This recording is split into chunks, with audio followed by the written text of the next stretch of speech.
Sushi! Hey, Brian. Anything newsy?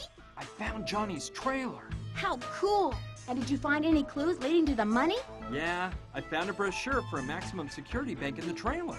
I'd appreciate it a lot if you could investigate it on the internet and find out about the bank. Sure, that's a cinch. I'm gonna finish a little job I'm wrapped up in, and then I'll get right to it. Leave the brochure on the desk, please. Okay, thanks, Sushi. No problem. I'll report back later.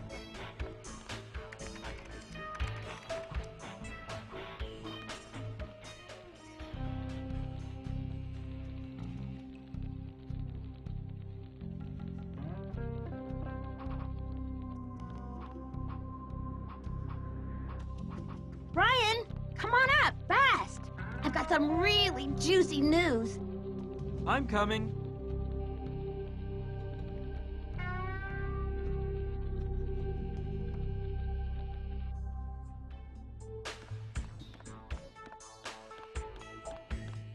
So, what did you find out? First of all, I investigated what type of bank the brochure you found is for. It's not any conventional bank. The customers rent safety deposit boxes to keep their stuff in. Money, jewelry, antiques, whatever. They don't have to give any explanation at all of what's deposited inside. And I assure you, the place is a veritable fortress. I need not say that there has never been a robbery or even an attempted robbery. Then, do you think Johnny put the money there? Well, it's a possibility. This type of bank charges its customers a fortune, and in turn they pay astronomical taxes to the government in exchange for certain immunity. I mean, the police have no access to listed customers or the items on deposit. That undoubtedly makes it a pretty safe place to stash money. Using my amazing skills, I broke into the bank's database, but I didn't see the name Johnny anywhere on the list of customers.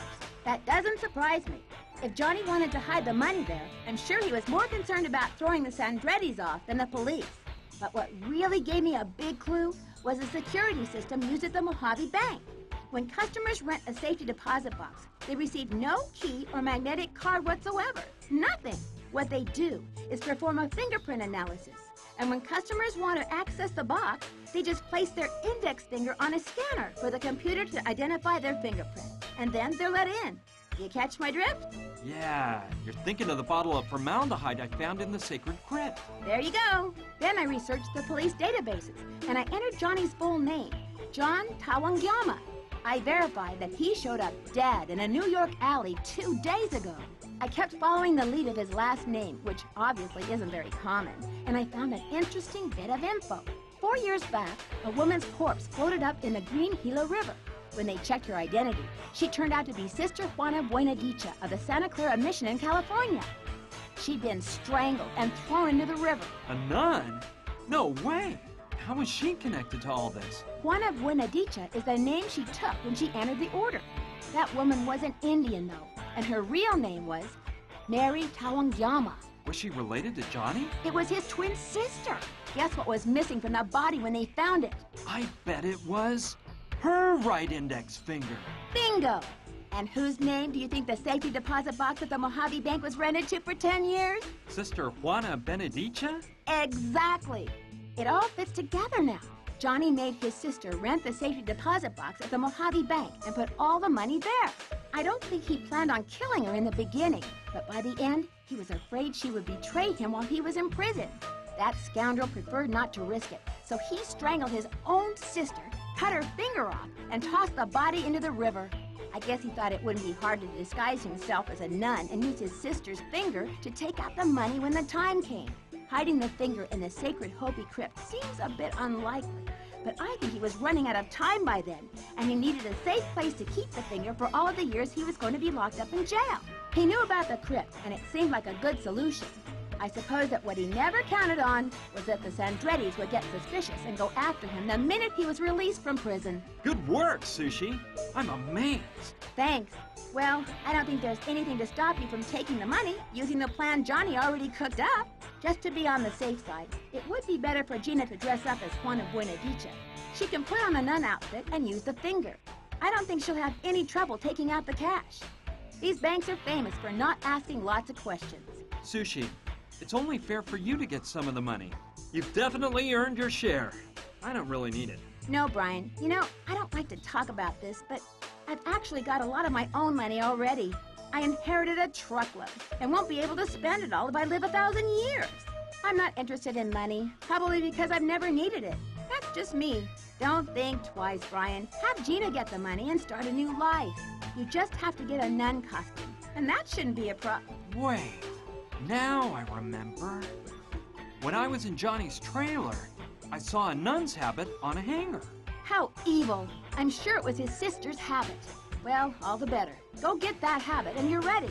But don't leave without saying goodbye. Of course not, Sushi. Before picking up Gina to leave, I'll come by and say farewell. See ya! See you, Brian.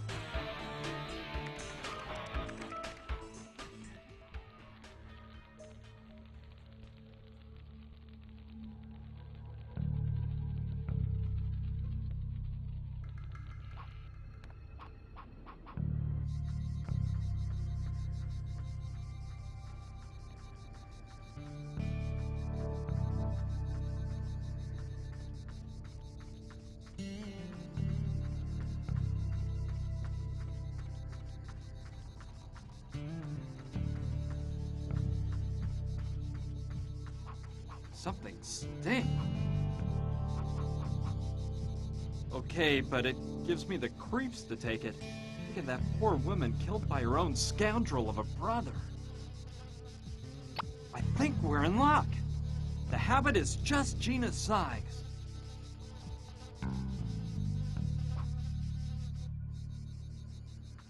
Okay, all set. Now for the money. Hey, I hear the sound of an engine in the distance. I think a car is approaching. It might be dangerous. I'd better hide just in case.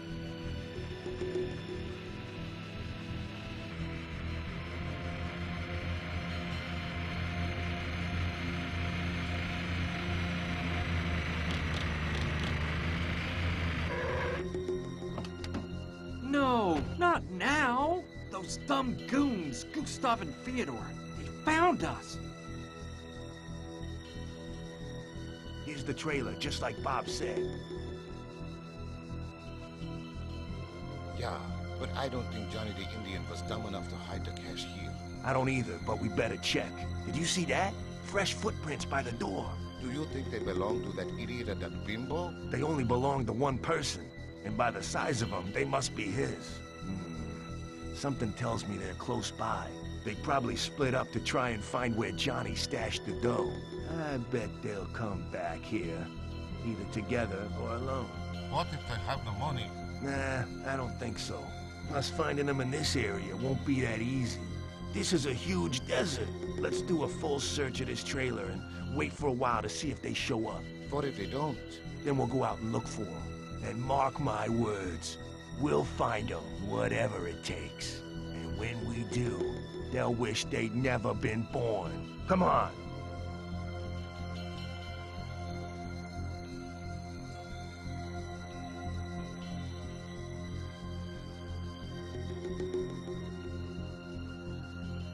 Rotten killers! I've got to do something before those two find us.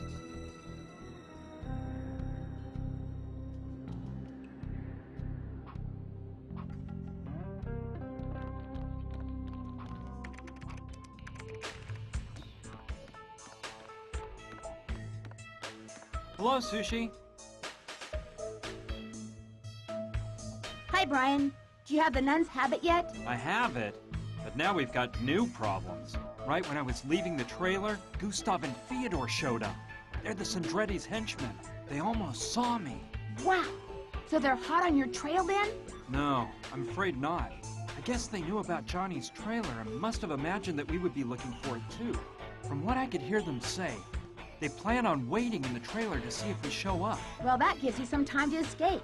You've got the habit. Now go get the money and drive away fast. I don't know. Now I realize that Gina and I will never be safe. No matter where we go, they'll end up finding us. Yeah, I hate to say it, but I think you're right. So, what can you guys do? I don't know yet. The best thing would be to think of a way to get rid of them all forever. You're a smart woman, Sushi. Can't you come up with something? Well, just like that? No. I'll ponder the topic. Maybe between the two of us, we can devise a solution. But there's one thing that concerns me even more. What if those killers decide to leave the trailer and reconnoiter the area? No doubt they'd quickly find Douglasville. And from what you've told me, they won't hesitate to increase the body count, and that'll help them find you. We're all in danger. Yeah, you're right. We should do something about that. As soon as possible. I'll try to think of something. Then I'll tell you about it. Me too. See you soon.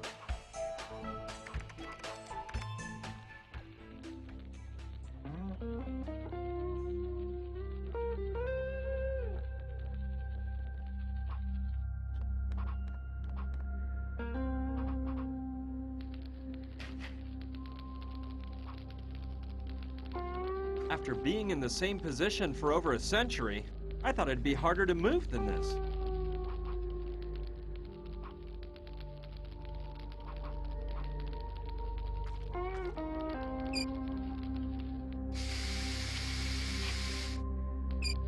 Yes, a burst of steam blasted out.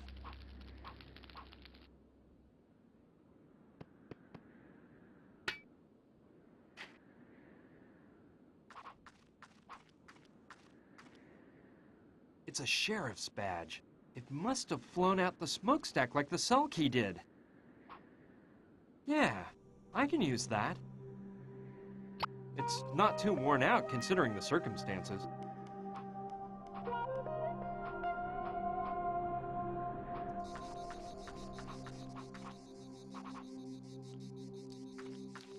Oscar?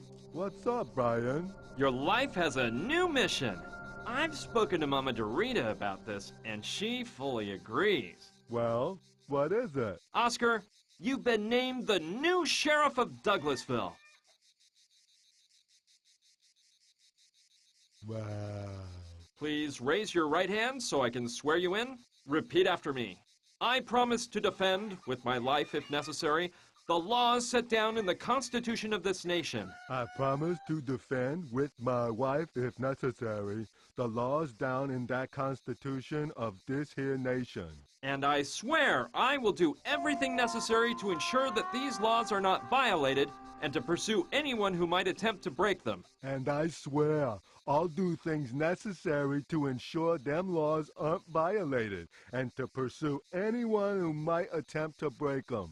Perfect. Oscar, I hereby officially name you Sheriff of Douglasville.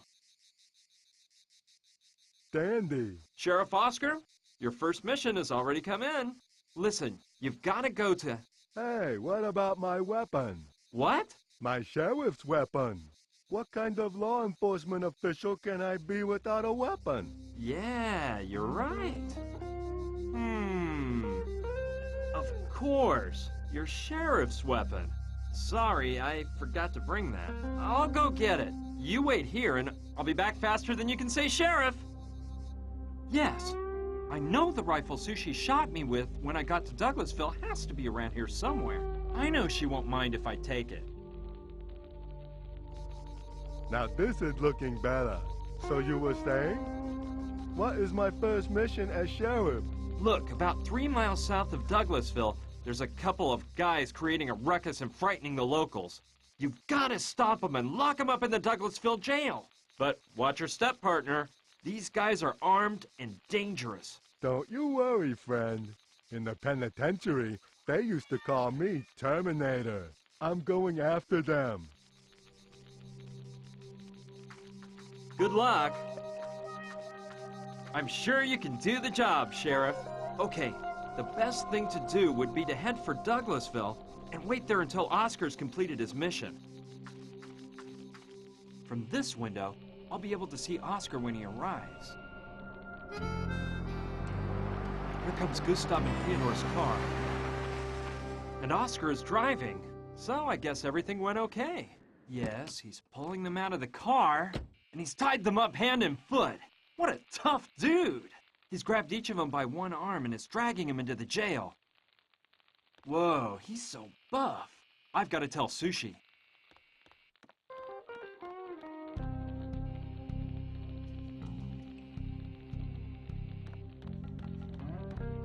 Sushi, good news! Really? What is it?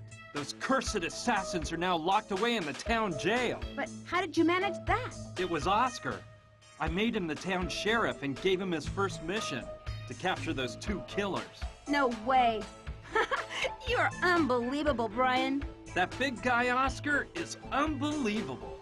By the way, I gave him your rifle so he could carry out his mission. You don't mind, do you? No, that's okay. Plus, I won't be needing it anymore. Law and order have been brought back to town. But seriously, this is all good, but it doesn't solve the real problem. Besides, we're not exactly the murdering types. And even if we were, all we'd achieve by eliminating Gustav and Fyodor is for the Sandrettis to send more killers after us. Yep, you're right.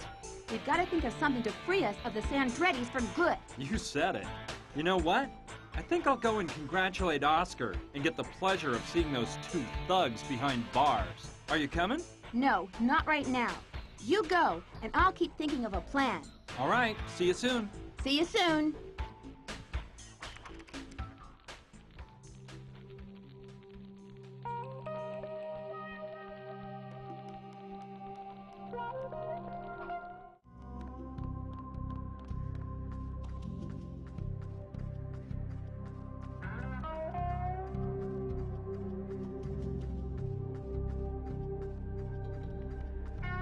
Oscar, good work! You managed to catch those 2 bad guys. Thanks, but I was just doing my job. Those 2 bandits thought they could beat me with a little gun and some knives. Yeah, they were really fooling themselves. You locked them up in the cell, right? Yeah, the things they were carrying are in a jail bag on the desk in the office. Perfect, Oscar. You're a real professional. Just doing my work. By the way, Brian, from now on, would you mind calling me Sheriff? Of course not. It would be a pleasure, Sheriff.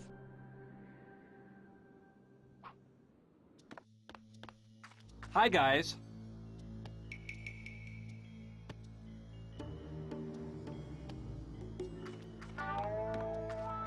You're the moron behind all this? Not as much of a moron as you, it seems. This time you've met your match, one would say.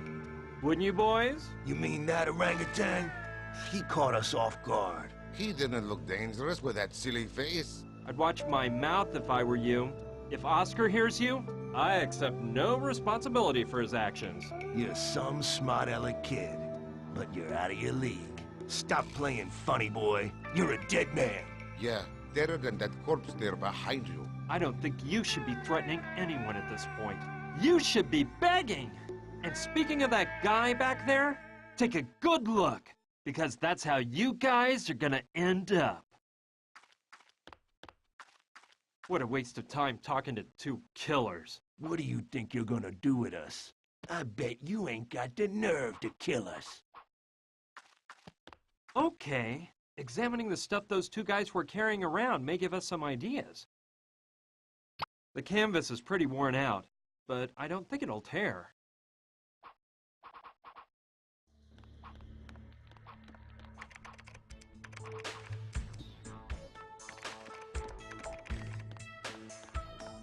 Sushi,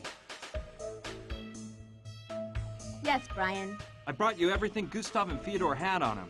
Maybe you can use it to investigate on the internet or something like that. Okay, as soon as I have time, I'll take a look at it. Leave it on the table for me, please. All right, it's all inside a jail bag. Okay.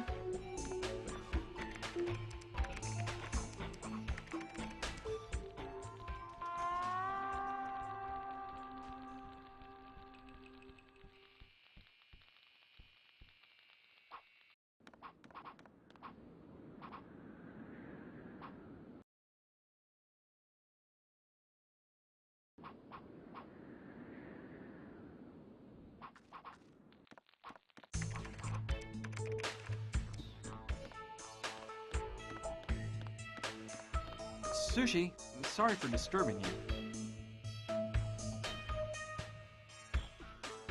No problem. Have you taken a look at Gustav and Fyodor's things? Yeah, but I bet all their papers are fake. I haven't found any information on their past on the internet. Although, well, there is one thing I discovered. Gustav is a total movie fan. Movies? How do you know? While looking through his wallet, I found a season ticket to the Film Archives of New York. Can you believe it? That animal is a cinema lover. I don't want to imagine what his favorite films are.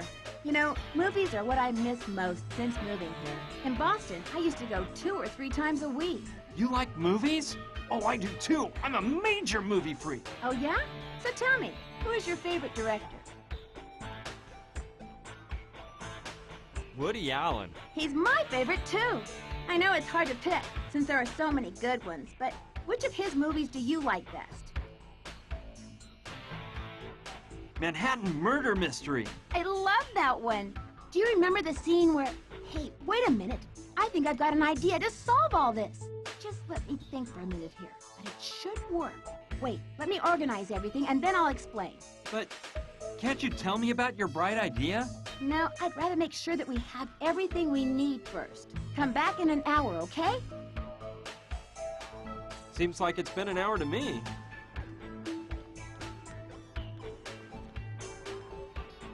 Well? Let me explain.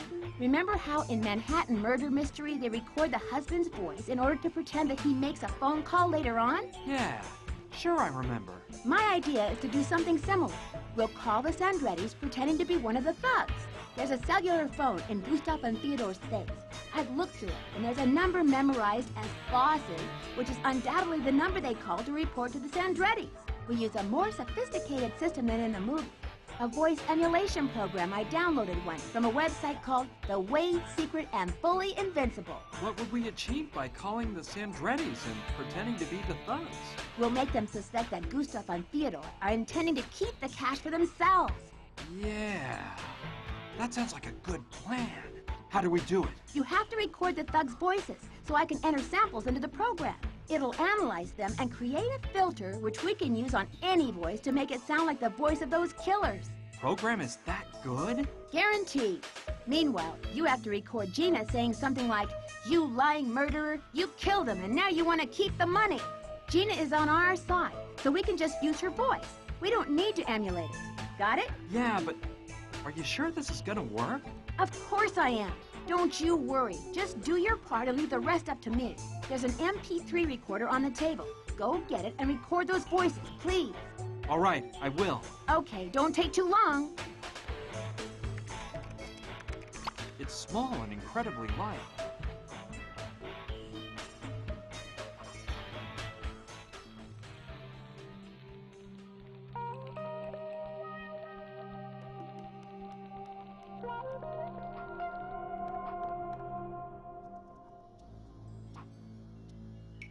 Okay, let's do it.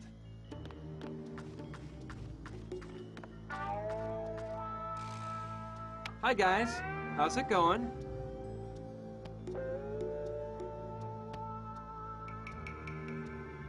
What kind of game do you think you're playing, kid? Let us go now, and you might get out of this alive. I'm starving. Aren't you going to feed us? Man, they get better treatment at Shawshank. By this time, the Sandrettis must be asking themselves why we haven't called in for 2 hours. It won't take them long to send someone out looking for us. Get ready, you worm! Hey, I think I'm ready to re-enter society. Why don't you let me out so I can integrate and start a new life? The first thing I plan to do is go massacre your whole family.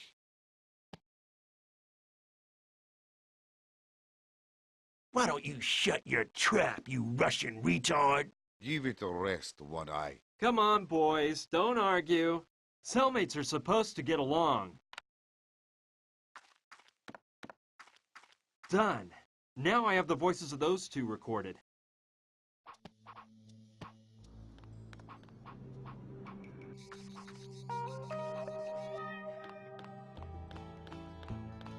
Hello, Mama Dorina? Welcome to my little hacienda, right? What can Mama Dorita do for you? I'd like to see Gina. Go ahead. You know where to find her.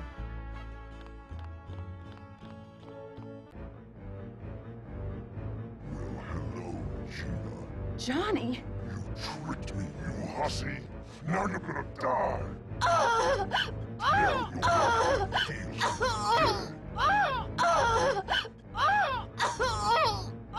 Calm down. You were asleep. You must have been having a nightmare. Yeah, it was horrible. Johnny was rising from his grave to kill me. There. It's all over now. Yeah, good thing you got here and saved me from Johnny. You don't look so angry with me anymore. Well, let's drop that. Listen, come up with a plan for us to keep the money and get rid of the Sandrettis forever. I need to record you saying, "You awful killer! You killed him and now you want to keep the money for yourselves!" But what for? Explain it to me. There's no time, Gina. Just trust me. Come on. Let's rehearse once before recording. Let me remind you of the sentence. "You awful killer! You killed him and now you want to keep the money for yourselves!" You awful lying killer. You killed him and now you want to keep the money for yourselves. That was pretty bad, Gina. When you lied to me, you did a much better job. Come on, try again. You lying killer. You killed him and now you want to keep the money for yourselves. Better, but it still doesn't sound real. Try it once more. You lying killer.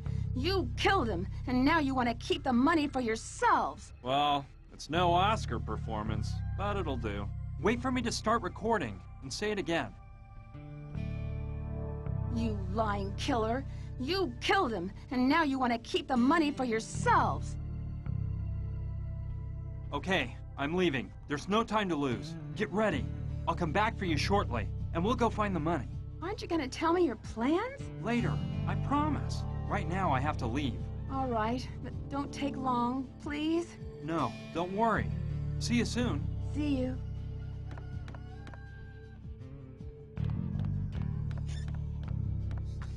Now it's all recorded. I should take the recorder to Sushi ASAP so she can implement the plan.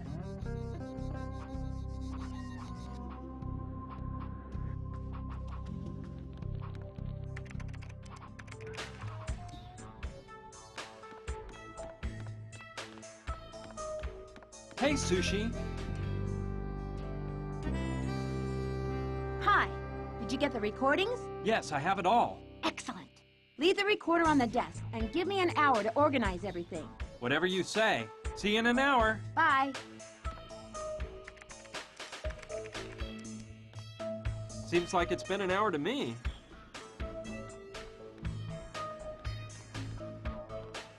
All set? All set. Look at this. Brian, you're a bag of pond scum. How does it sound? Wonderful, Sushi. And you said I was unbelievable. You're the amazing one. Well, it's no big deal. I ended up using Gustav's voice because he seemed like the thug leading the show. We'll make the call using my computer, but the computer has a system that will make them think they're receiving the call from Gustav and Theodore's cell phone. I've also prepared the sample of Gina with a few touch-ups, including gunshot sound effects I added in. Let's go. I hope everything turns out okay. I'm sure it will, Sushi. I trust you.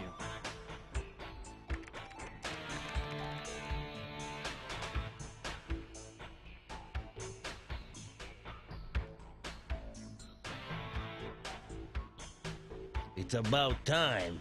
What the heck is up? We nabbed him. Well, have you got any information out of him? It's what we suspected, boss. Johnny told that floozy where the money was hidden before we did away with him. I knew it. So, what about the cash? Do you have it back? Bad news, Chief. The money's history. What? What do you mean it's history? Let me explain, boss. When we got here and found that bimbo and her little friend, we decided to follow them without them seeing us. You know, to see if they'd lead us to the cash. And? And it worked, boss. We followed them to an old abandoned mine.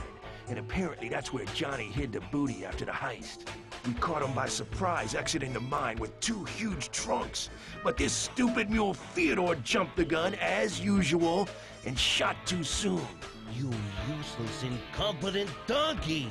Theodore missed and they ran back into the mine. We chased after him and trapped him at the end of the mine shaft full of boxes. Boxes of dynamite, that is. I screamed at Theodore, "Don't shoot!" But that dimwit of a Russian had already fired a gunload of bullets. The whole place turned into an inferno in 1 second. We ran out and escaped from the mine by an inch. Stupid morons. The whole mine blew to bits with the floozy and that idiot inside. And the money, unfortunately. I'm sorry, boss. The way we left that place, there was no way to get the money out. And You lying killer. You killed him, and now you want to keep the money for yourself. What was that? Gustav, you filthy rat! That was the girl who was screaming! Gustav! Gustav! You won't steal a cent from me! Perfect. The seed has been sown. Cool.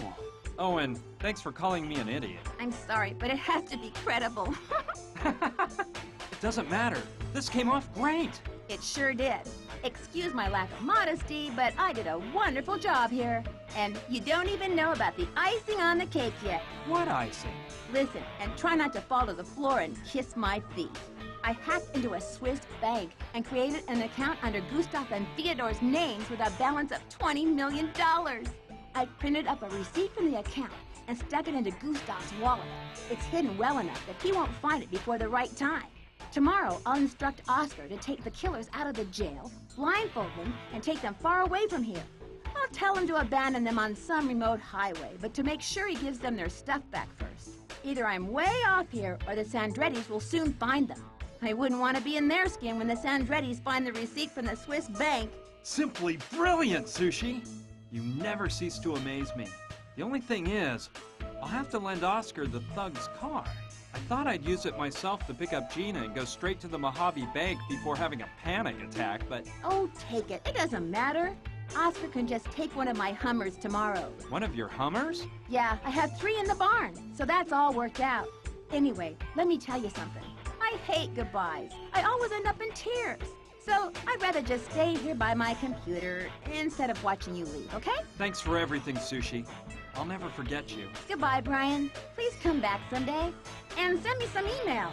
My address is sushidouglas@hotmail.com. Of course I'll write to you, Sushi. So long. Farewell.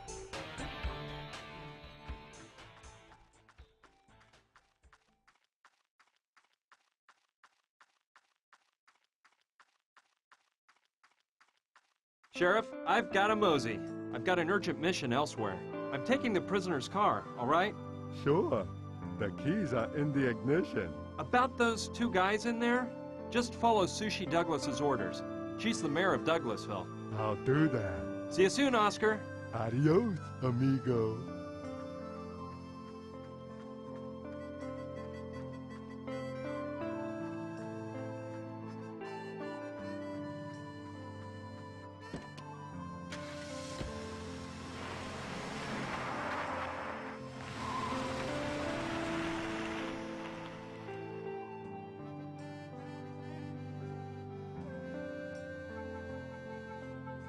Goodbye, Brian. We'll miss you. He was gay, wasn't he, Matt? What? It's amazing how Sushi helped me put all the pieces together, isn't it? She's an amazing girl. I picked up Gina at Mama Dorita's house. Her leg had almost totally healed, so we headed for the Mojave Bank. We got there at dusk. That wouldn't be a problem. Sushi made sure it was the kind of bank where customers can do transactions at any time of day. We were pretty scared, but it turned out getting the money was simpler than we expected.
believe it? There I was, driving a car stolen from a bunch of murderers with a beautiful woman at my side and 20 million bucks in the trunk. Las Vegas was close by, so we headed that way. We ditched the car and checked into a luxury hotel. Throwing caution to the wind, Gina insisted we get the best room in the hotel. The honeymoon suite, obviously for newlyweds. So, we signed in under bogus names, pretending we just got hitched. Let me tell you guys, that sure made up for the bad days I've had. Gina and I, well, let's just say we had time to get more up close and personal. One morning when we went down to breakfast, we read in the newspaper that 2 guys' bodies had shown up, riddled with bullets in a New York alley. Their description left no room for doubt. It was definitely Gustav and Fyodor. They didn't give any further information in the paper, but I can imagine what went down. Stop lying, you leeches. Where's the money? I swear we don't have it, Don Roberto. That tramp's little friend is smarter than we thought. He framed us. So what about that telephone call? I never made that call, Don Roberto. You filthy mutt.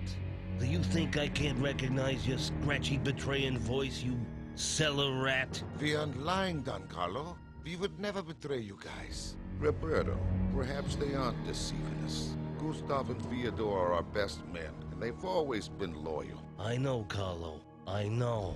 But unfortunately, loyalty comes at a hefty premium these days. And I guess losing it for $20 million isn't a bad deal. So let's see if your faithful boys have an explanation for this. It was tucked away very nicely in Gustav's wallet.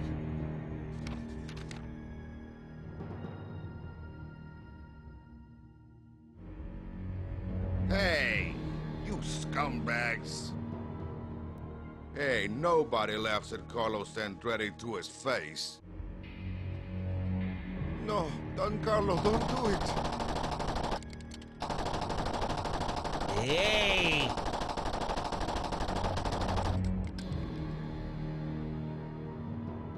Damn it, Carlo. If they're dead, we'll never get back the money. I don't care. We got more than enough dough. The most important thing is that nobody else will be enjoying our money.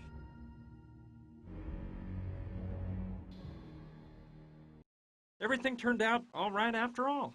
And frankly, I felt no remorse for those 2 killers. I was just sorry the Sandrettis didn't get what they deserved too. Anyway, even though it was unlikely that the Sandrettis would follow up on the matter, it was safer for Gina to take a long vacation where nobody'd recognize her. The Cayman Islands seemed like the perfect place. Gina insisted I go with her, but well, look, I just couldn't. I'd worked so hard to earn my chance to study at Berkeley. I couldn't just throw it all away.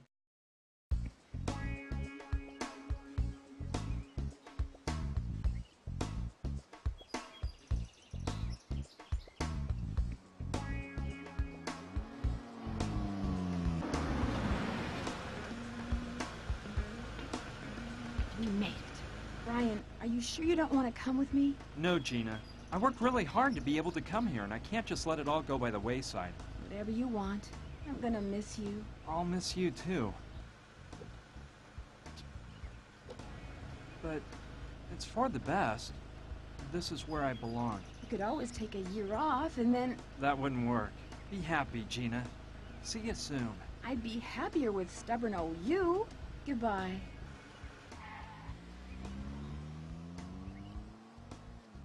Why do I feel like a total idiot?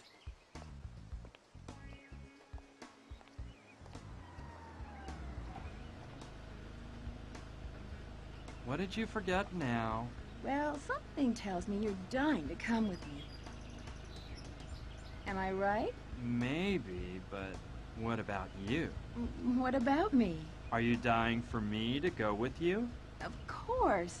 You know that's silly. Well, now that I think about it, Berkeley's been here for over 100 years, so